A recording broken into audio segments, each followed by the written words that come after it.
actually just had someone in our division move to the inpatient sector, acute care from ambulatory. I think the very basics of infection prevention are the same.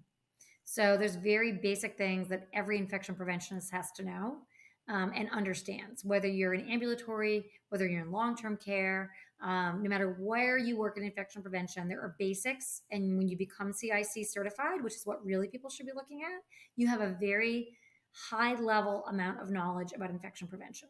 So CIC certification for me is always the first. If I'm hiring someone, I want to hire somebody that's CIC certified. If I can't find somebody that's CIC certified, because I know that person has a very high level knowledge of infection prevention. You have to work in infection prevention for over, I think now it's a year and a half before you can take the test. It's an extremely difficult test. There's lots of studying that has to happen and lots of experience you have to have.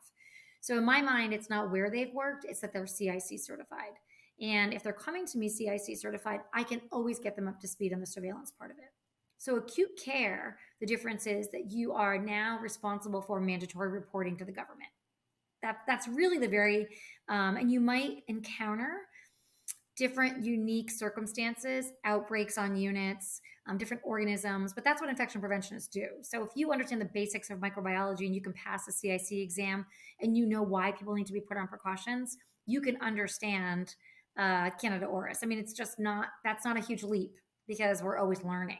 So I'm surprised because I think that if you're trying to find somebody to be in infection prevention for your organization, I did some work from APIC in West Virginia, very rural hospitals where they really had a hard time finding infection preventionists. Is if you can find somebody with any experience in infection prevention, I don't think the jump to acute care is that difficult.